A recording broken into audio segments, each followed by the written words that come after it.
Tes tes. Suaranya sudah terdengar. Oke, baik, terima kasih. Untuk kunjungan ini,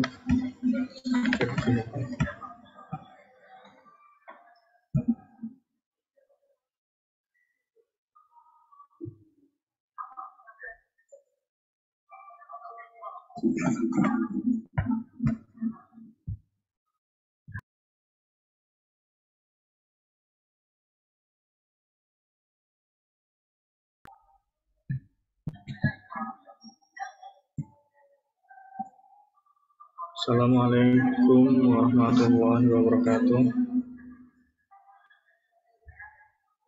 Bismillah, alhamdulillah, wassalatu wassalamu ala rasulillah wa ala alihi wa sahbihi wa mawala, amma ba'd. Pertama-tama, marilah kita panjatkan puji dan syukur kita kehadirat Allah Subhanahu wa taala yang telah melimpahkan rahmat serta hidayahnya kepada kita semua sehingga kita dapat berkumpul secara offline di tempat masing-masing yang insya Allah berkah dalam keadaan sehat walafiat. Selanjutnya, sholawat serta salam tetap tercurahkan kepada junjungan kita Nabi besar Muhammad Shallallahu Alaihi Wasallam.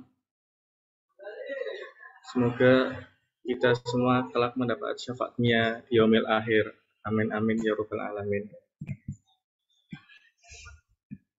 Perkenalkan, saya Muhammad Nafal Arkan.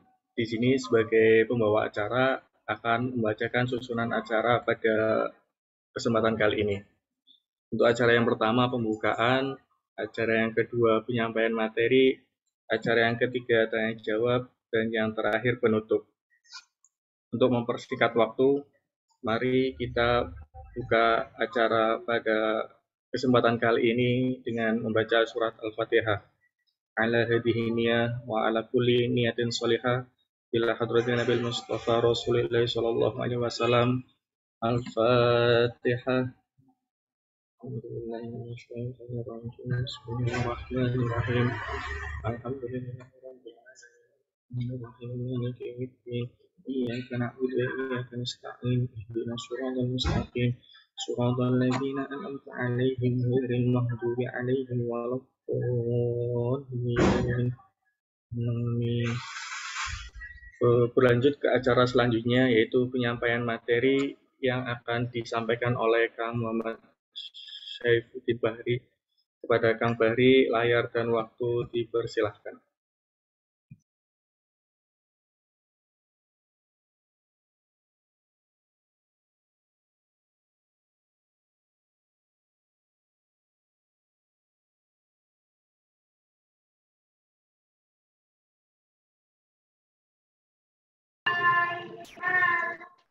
Bismillahirrahmanirrahim.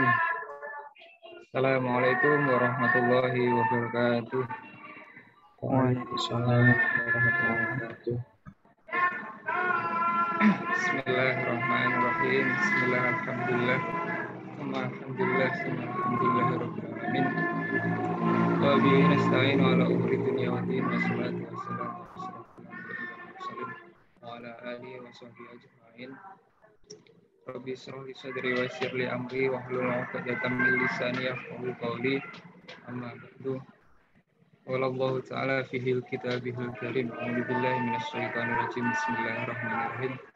Ya ayyuhalladzina amanu kutiba 'alaikumus syiyam kama kutiba 'alal ladzina min qablikum la'allakum tattaqun. Wa qala Rasulullah sallallahu alaihi wasallam, talabul ilma wajibun ala kulli muslimin. Talabul ilmi faridatun ala kulli muslimin. Prinsip membaca. Alhamdulillahirabbil alamin. Kita sore ini masih dipertemukan oleh Allah dalam keadaan yang luar biasa, insyaallah, di antara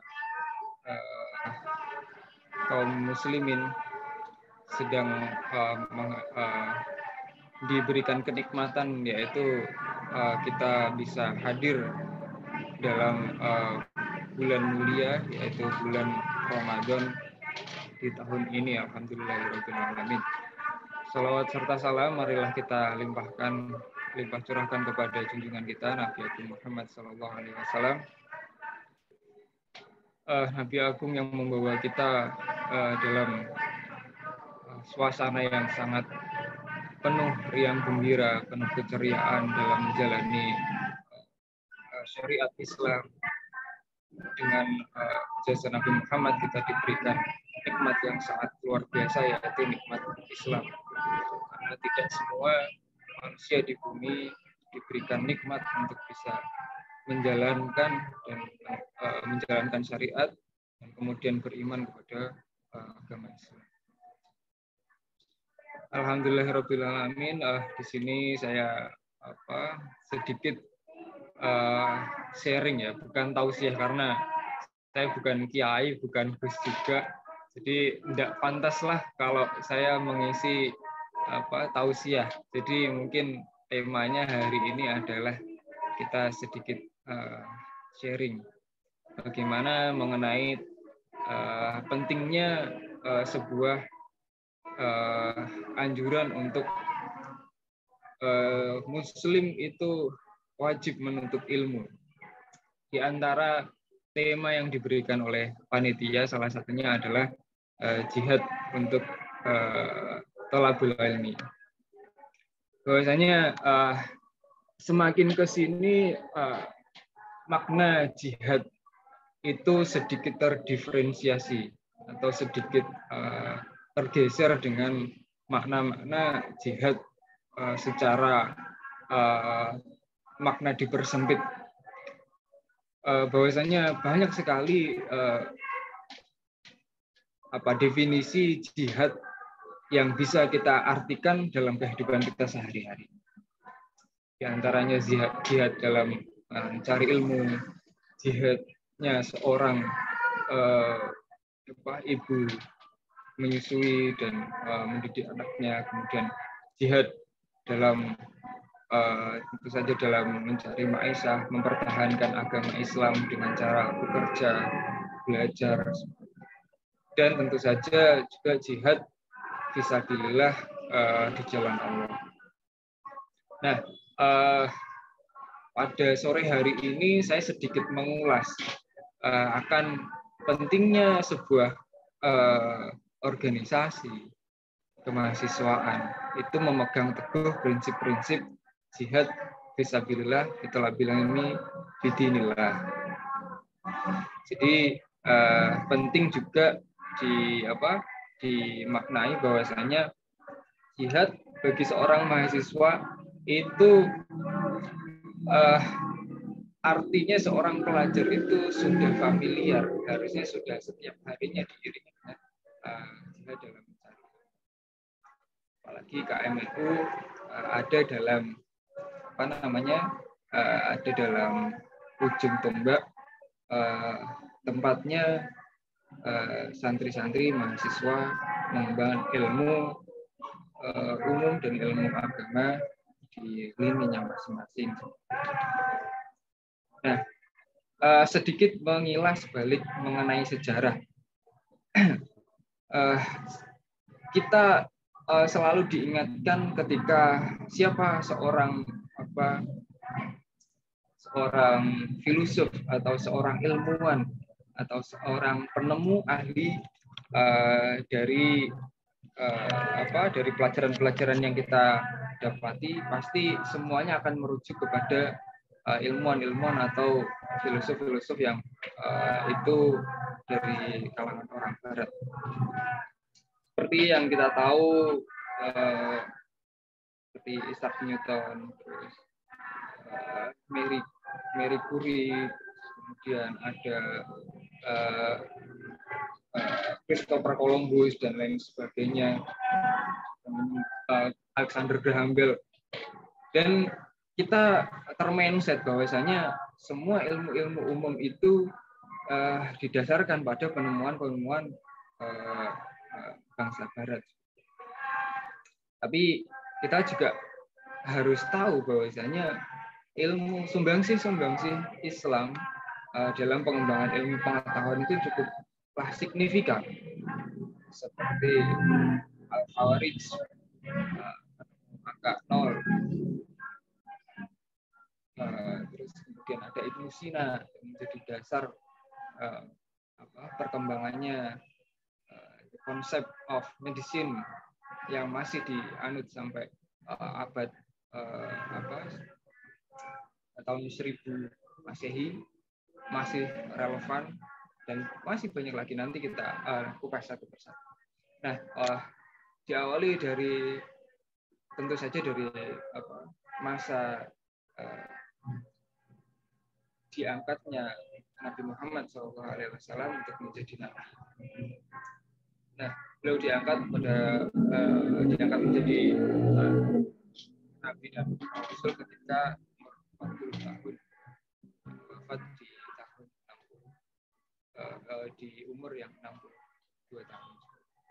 Nah, tentu saja ilmu Nabi Muhammad itu mempunyai gelar babul ilmu atau pintunya ilmu, baik itu ilmu agama, ilmu pengetahuan dan sebagainya.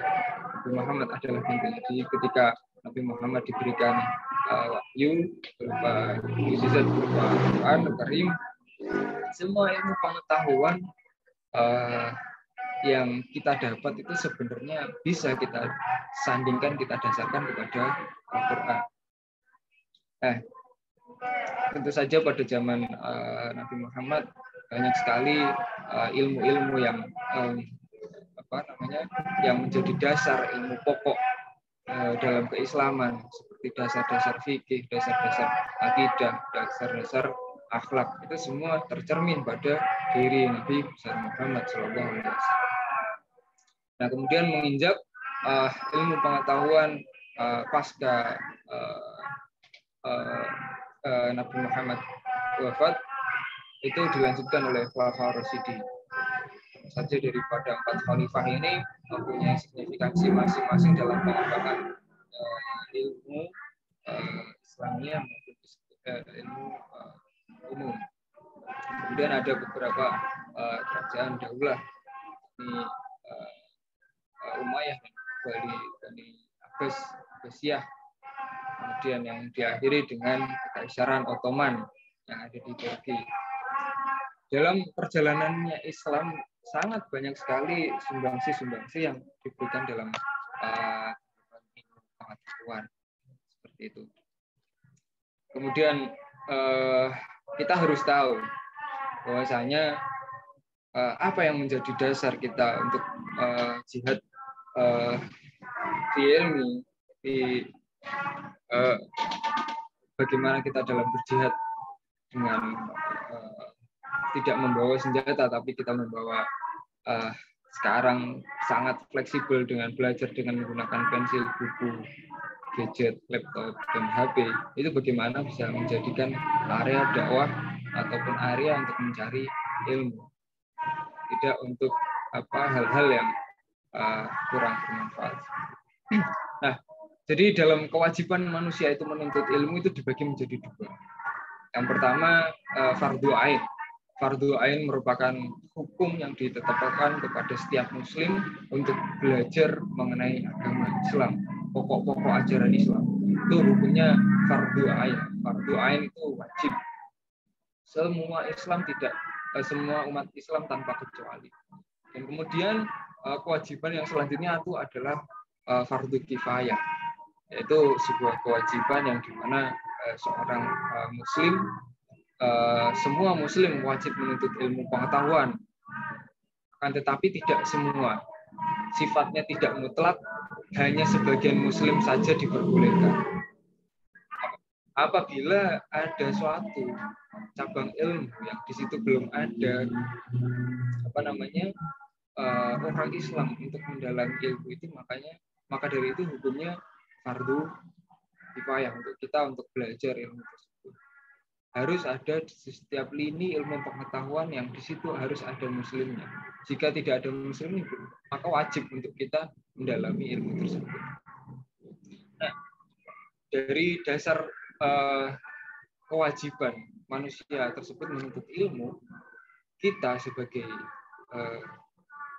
mahasiswa, sebagai kaum intelektual, pembelajar maupun peneliti itu memiliki jihad fisabilillah fi thoriqillah, yaitu berupa belajar ilmu yang kita dalami masing-masing di setiap jurusannya. Nah, itu menjadikan kita dasar hukum yang cukup untuk belajar apa yang menurut kalian, teman-teman semua, baik saya, untuk mendalami ilmu apa yang sedang kita pelajari saat ini. Karena jika tidak ada orang Muslim yang menjadi ahli di bidang tersebut, maka kita akan berdosa. Dari itu, wajib hukumnya kita untuk belajar ilmu yang kita pelajari saat ini di kuliah, di pondok pesantren, dengan sungguh-sungguh. Nah, kembali ke sejarah tadi, banyak hal yang sangat terlupa yang tidak kita sadari bahwasanya sumbangsih Islam dalam ilmu pengetahuan itu cukup signifikan.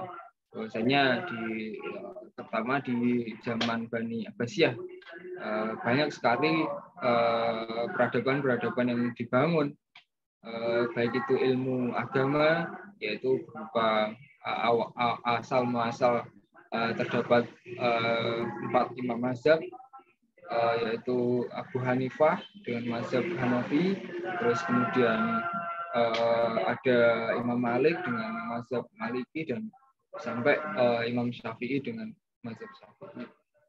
Itu berkembang di zaman Bani Umayyah seperti itu. Nah, dari situ menjadi dasar umum pengetahuan kita bagaimana cara sebuah bagaimana dalam menjalankan syariat Islam itu harus difasilitasi dan tidak serampangan, yaitu kita harus menjalankan syariat sesuai salah satu mazhab, di mana di Indonesia mayoritas menggunakan Syafi'i. Nah, di Bani Umayyah ini kejayaannya ada pada zaman Khalifah Harun ar-Rasyid. Nah, di mana pada saat zaman Harun ar-Rasyid itu dibangun instalasi ilmu pengetahuan yang cukup signifikan, yaitu rumah sakit, terus perpustakaan, buku-buku tentang ilmu pengetahuan. Nah, di sana juga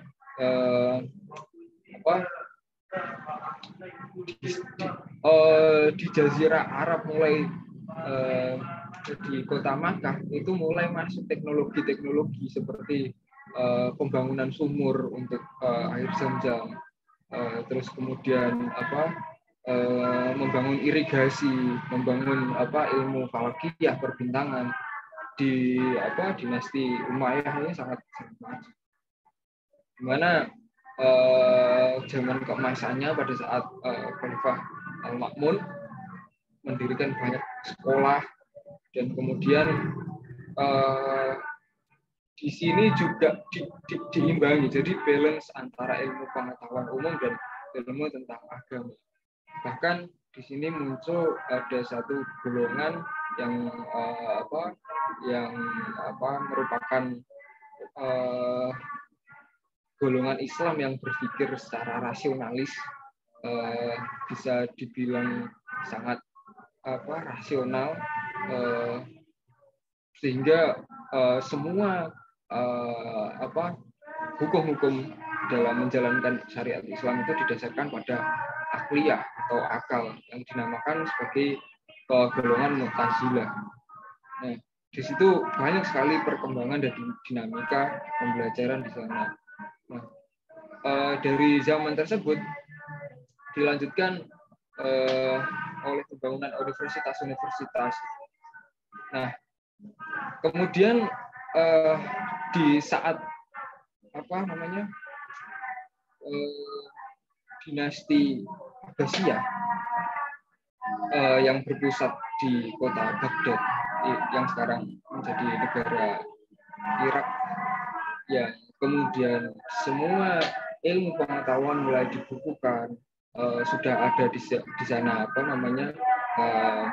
ilmu-ilmu umum yang kita dasari, yang Islam menjadi dasar atas perkembangan ilmu-ilmu umum itu, seperti Ibnu Sina di kedokteran, Al-Farabi, filsafat, terus kemudian ada Al-Biruni itu merupakan ahli fisikawan dan astronomi, terus kemudian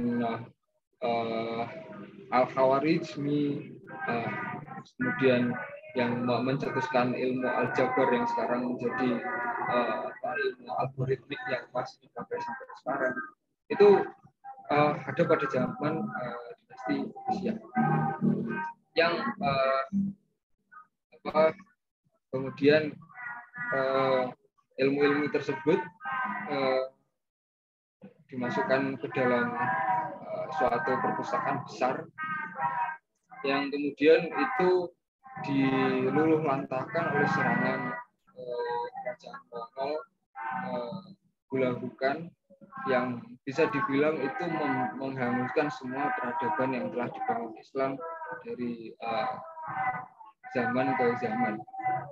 Itu semua ilmu-ilmu umum ada yang disalahgunakan untuk dicuri untuk dari bangsa-bangsa Eropa, Romawi, untuk kemudian dipelajari lebih lanjut, dan pada saat itu umat Muslim cenderung untuk melakukan defensif atau melakukan pertahanan dengan belajar ilmu-ilmu sofistik, yaitu ilmu tentang mendekatkan diri, ilmu tentang hakikat, dan di sana juga berkembang ilmu-ilmu Thorikoh mulai bermunculan, di mana ilmu Thorikoh, golongan Thorikoh ini memfasilitasi seseorang untuk mendekatkan diri kepada Allah Subhanahu wa Ta'ala melalui jalan dan cara masing-masing, sehingga disebut Thorikoh, dari kata dasar Thorik atau jalan. Nah, dari situ kita bisa terus kemudian masuk ke zamannya Ottoman, di mana perluasan Islam semakin luar biasa. Akan tapi satu hal yang kita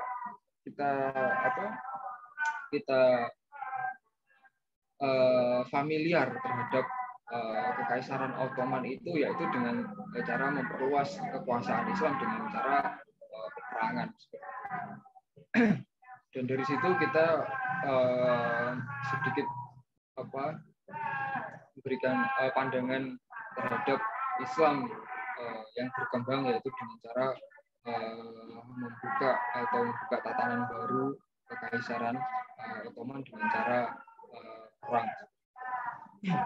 Dan itu kemudian diakhiri dengan runtuhnya Kekaisaran Ottoman dan masuk ke dalam Perang Dunia Pertama. Nah, terlepas dari perbincangan kita terhadap sejarah pengembangan ilmu pengetahuan Islam, ilmu pengetahuan umum pada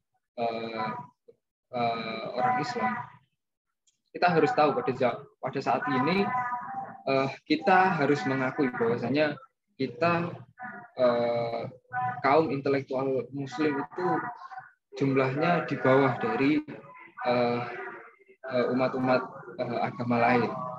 Katakanlah suatu ilmu pengetahuan itu diukur dengan cara berapa banyak Nobel atau penghargaan yang diraih oleh kaum muslimin. Dari awal tercetusnya anugerah penghargaan Nobel 1901 sampai saat ini, data yang kita tahu bahwasanya kita harus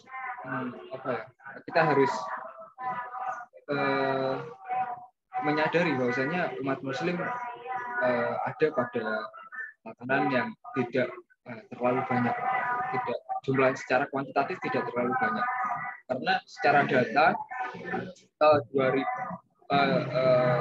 memegang Nobel itu 68%-nya itu adalah umat Kristiani. 68% penerima penghargaan Nobel, baik itu Nobel sains, Nobel sastra, Nobel perdamaian, sebagainya. Urutan kedua ditempati oleh Yahudi dengan 20,8%. Sedangkan Islam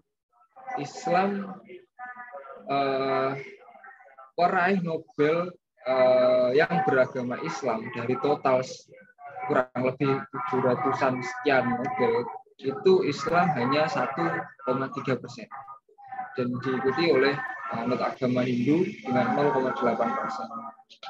Nah, hal tersebut itu kurang merepresentatifkan berapa banyak ilmuwan Muslim di seluruh dunia yang sebenarnya notabene Islam itu adalah agama yang dianut oleh mayoritas nomor 2 manusia di dunia. Karena Islam itu jumlah populasi di dunia adalah 1,8 miliar. Urutan kedua yang pertama yaitu tentu saja teman-teman di Kristen ataupun Katolik dengan jumlahnya 2,5 miliar.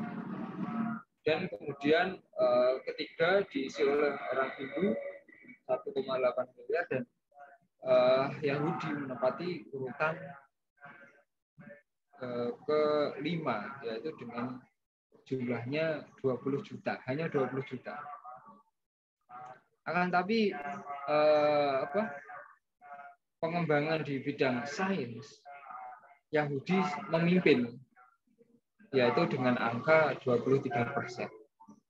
Nah, maka dari itu kenapa pentingnya untuk kita mendalami suatu ilmu, terlebih-lebih ilmu agama, dan kemudian didasari dengan ilmu umum yang didasari dengan ilmu agama.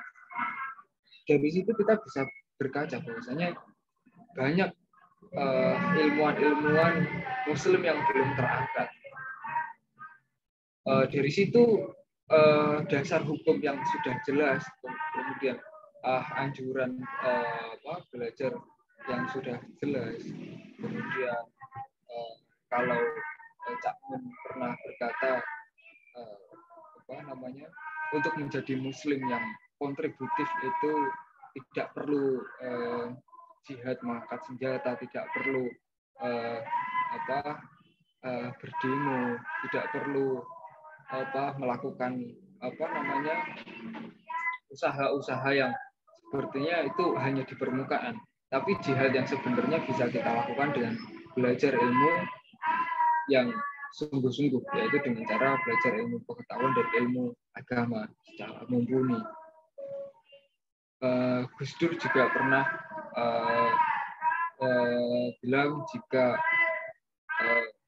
suatu jabatan atau suatu mandat ketika tidak diserahkan pada orang yang ahli di bidangnya, siap-siap akan mengalami kemunduran. Dan banyak sekali urgensi kita untuk belajar mengenai ilmu pengetahuan yang itu harus kita jalani dengan sungguh-sungguh.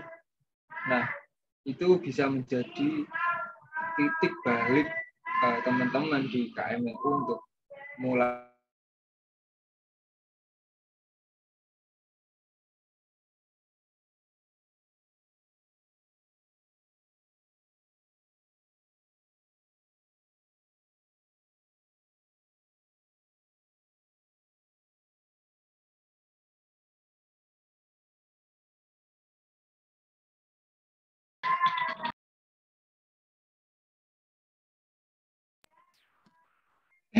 Nah, saya lanjutkan. Nah, dari situ KMNU punya lini yang jelas dalam berkegiatan, dalam mengembangkan ilmu pengetahuan, dalam berkegiatan, membuat diskusi, membuat forum ilmiah, membuat program-program riset itu sangat relevan sebagai organisasi Muslim mahasiswa yang sangat kental terhadap kemajuan ilmu pengetahuan. Apalagi di Universitas Diponegoro, pusatnya studi tentang ilmu eksak seperti itu. Nah,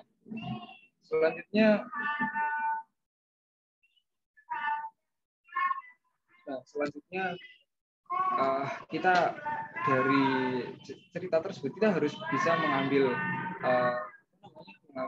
poin bahwasannya kita sampai saat ini masih ada dalam track yang benar sebagai seorang Muslim, sebagai seorang mahasiswa belajar ilmu agama, dan kemudian kita juga belajar ilmu pengetahuan umum dengan sungguh-sungguh. Nah, kita dalam belajar sesuai yang disampaikan oleh pengarang kitab Ta'limul Muta'alim, Syekh Azhar Nuzi, itu ada 3 hal sikap yang harus kita miliki untuk seorang pembelajar, yaitu sifat fi jiddi atau kesungguhan. Sifat kita harus memiliki sikap-sikap kesungguhan dalam belajar. Thalabul ilmi fi jiddi. Jadi kita harus memiliki kesungguhan, serius, mengalokasikan waktu. Kalau bahasa Jawa ini teman-teman dalam belajar. Karena dalam belajar jika tidak diiringi sikap kesungguhan, maka yang akan muncul adalah sikap malas, kemudian sikap paranoid, takut, overthinking. Bahkan kalau budayawan Sujiwo Tejo pernah mengeluarkan statement bahwasanya sebenarnya orang yang harus dipertanyakan itu adalah orang Islam yang mempertanyakan besok saya tidak akan khawatir akan makan. Saya punya sikap khawatir akan makan, khawatir akan tidak lulus ujian, khawatir akan tidak punya jodoh. Nah, itu kemudian akan menjadi sifat yang bertolak belakang dengan fijidi itu, kesungguhan. Bahwasanya orang seperti itu imannya masih dipertanyakan. Karena Allah meyakinkan kita bahwasanya yarfa'illahu alladziina aamanu minkum wal ladziina utul ilma darajat. Allah akan mengangkat derajat orang-orang yang berilmu itu berapa derajat? Pembelajar, orang yang yakin, orang yang sedang taklum atau taklim itu akan diangkat derajatnya. Derajatnya apa? Derajat keilmuannya diangkat, derajat kedudukannya akan diangkat, derajat ekonominya akan diangkat. Itu janji Allah yang sudah hak ada di dalam Al-Quran. Kita tidak boleh mengingkari. Kita harus yakin, harus sungguh-sungguh dalam belajar ilmu itu biar sungguh-sungguh, biar iman kita mantap. Yang kedua adalah belajar secara terus-menerus atau al-muwazabah. Nah, kita harus belajar terus-menerus. Belajar terus-menerus itu artinya ketika kita tidak diberikan kefahaman dalam belajar, tidak boleh untuk kita, mungkin ini bukan passion saya, mungkin ini bukan bidang saya kok belajar tidak paham-paham ilmu A, ilmu B, ilmu C. Nah, seperti halnya kita belajar ilmu dari guru kita, dari ustadz kita, atau dari dosen kita. Ilmu yang disampaikan sama. Kemarin tuh sudah pernah. Nggak usah saja saya catat. Nah, itu adalah bentuk dari unkontinuitas dalam belajar. Bentuk belajar yang tidak secara terus-menerus atau muasyabah. Itu yang menjadi penghalang ilmu itu untuk masuk kepada kita. Yang ketiga adalah komitmen atau muzalimah. Kita dalam mencari ilmu harus punya komitmen, karena komitmen itu yang akan mengantarkan kita kepada keberhasilan dalam menuntut ilmu. Nah, sedikit cerita mengenai kisah pendiri Nahdlatul Ulama, yaitu Mbah Hasyim Asy'ari, yang belajar kepada Syekhona Khalil Bangkalan. Beliau Mbah Khalil mengajarkan kepada Mbah Hasyim Asy'ari untuk ilmu secara belajar ilmu secara sungguh-sungguh, belajar ilmu secara terus-menerus dan komitmen. Itu ditujukan ketika belajarnya Hasyim Asy'ari itu di akhirnya ilmu laduni atau ilmu yang langsung diturunkan Allah, kefahamannya langsung diturunkan oleh Allah pada Mbah Hasyim Asy'ari ketika belajar ke Mbah Khalil. Jangan sampai kita punya pemikiran ilmu itu tidak akan masuk kepada kita, ilmu itu tidak akan tenang, ilmu itu tidak akan memberikan kita kemanfaatan. Kita juga harus ingat bahwasanya banyak hal yang tidak kita ketahui saat ini, akan tetapi kita ketahui di masa mendatang. Jadi jangan sampai apapun itu ilmunya kita meremehkan atau ingat juga kisah Nabi Musa ketika belajar kepada Nabiullah Khidir. Hal yang dijadikan wasiat oleh Nabi Khidir adalah jangan terlalu banyak bertanya kenapa. Karena mempertanyakan hukum atau mempertanyakan ilmu itu menjadi suatu hal yang sangat dibenci oleh para ulama ketika mengajari kepada santri-santrinya. Jangan terlalu banyak bertanya kenapa hukum ini seperti ini, kenapa hukum ini seperti ini. Kita belajar dulu. Kalau kita sudah mulai banyak literasi, kita sudah punya banyak ilmu, itu nanti akan seperti puzzle, melingkan satu dengan yang lain. Ilmu ini sangat bermanfaat satu dengan yang lain. Dan akhirnya Nabi Musa mendapatkan semua keterangan penjelasan ilmu yang diberikan oleh ilmu hikmah yang diberikan oleh Nabi Khidir ketika sampai di akhir, dan akhirnya Nabi Musa menyesal. Nah, dari itu kita terus selain 3 hal yang diajarkan oleh alim kalangan Syekh tadi, kita terus mengambil pokok apa yang menjadikan ilmu yang kita pelajari saat ini itu tidak akan habis, karena Allah berfirman dalam surat Al-Luqman ayat 27 yang intinya adalah ketika seluruh pohon di bumi itu dijadikan sebuah pena atau ballpoint, dan semua air di lautan sampai 7 lautan itu dijadikan tinta, dan setelah itu habis dan ditambahkan 7 samudra, 7 lautan lagi, niscaya tidak akan habis ilmu Allah. Kalimat-kalimat Allah itu jika dituliskan dalam bentuk ilmu itu tidak akan habis. Sebegitu dahsyatnya, maha luar biasanya Allah dengan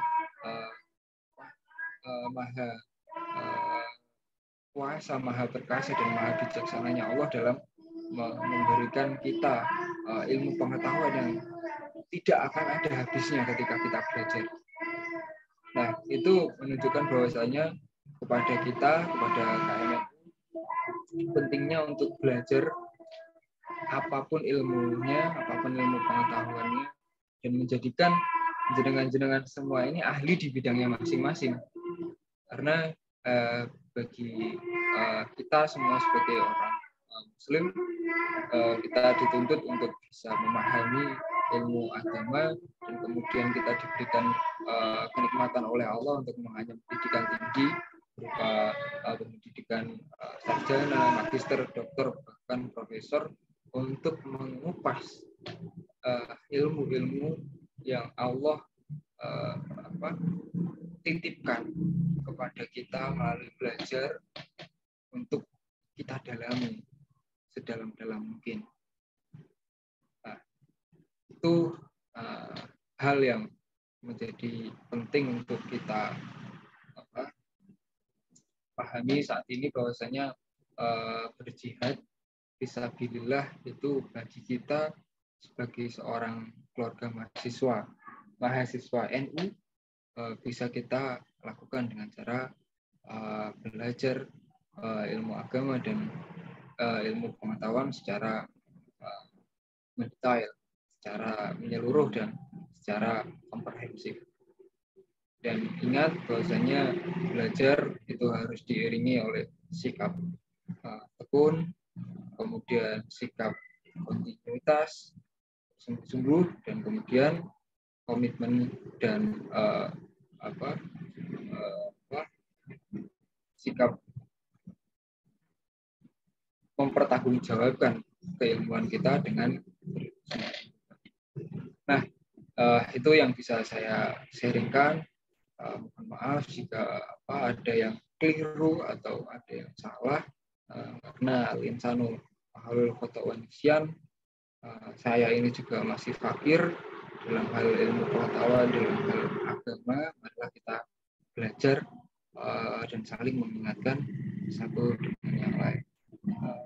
Untuk selanjutnya saya kembalikan lagi ke moderator. Monggo. Assalamualaikum warahmatullahi wabarakatuh. Waalaikumsalam warahmatullahi wabarakatuh. Terima kasih Kang Fahri atas penyampaian sharing-sharing materi ini. Untuk selanjutnya yaitu tanya jawab pada Kang Mbak semua yang mau bertanya, dipersilahkan bisa langsung raise hand atau lewat kolom chat.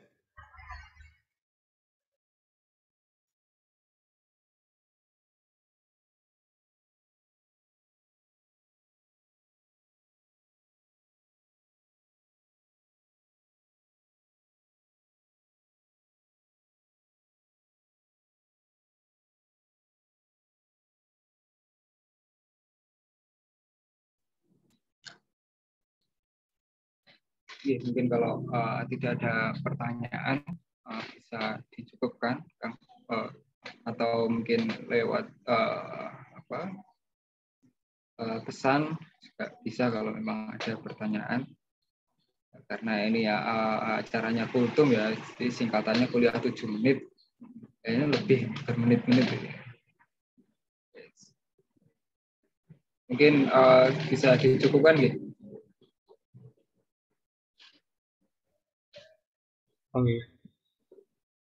Berhubung belum ada yang nanya, nggak ada yang nanya. Mungkin untuk kultum kesempatan kali ini dicukupkan terlebih dahulu. Terima kasih kepada Kang Fahri yang sudah menyempatkan waktunya untuk sharing-sharing ilmu. Semoga ilmu yang udah dibagikan bisa diambil hikmahnya bagi teman-teman semua. Sebelum ditutup,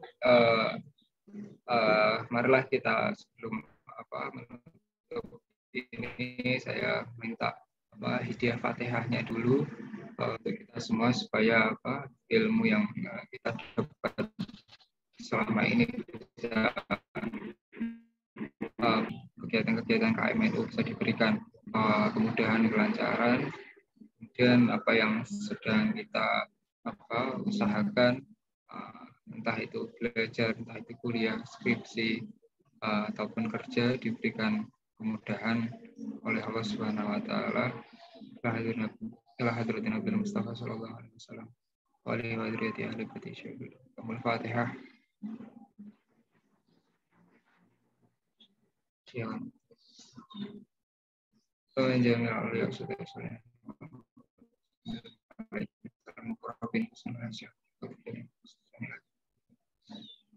Khususan ila muassis Nahdlatul Ulama.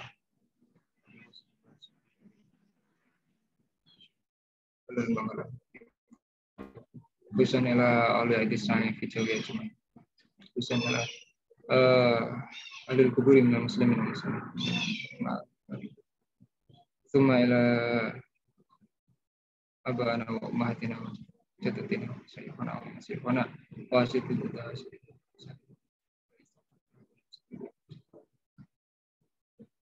khususan la usbatul akbari waktu mahasiswa berketilan berkelana fi ilmina berkelana fi rizkina berkelana fi ulum syawlana fahmul fatihah malik yaumiddin akhirul kalam wabillahi taufiq.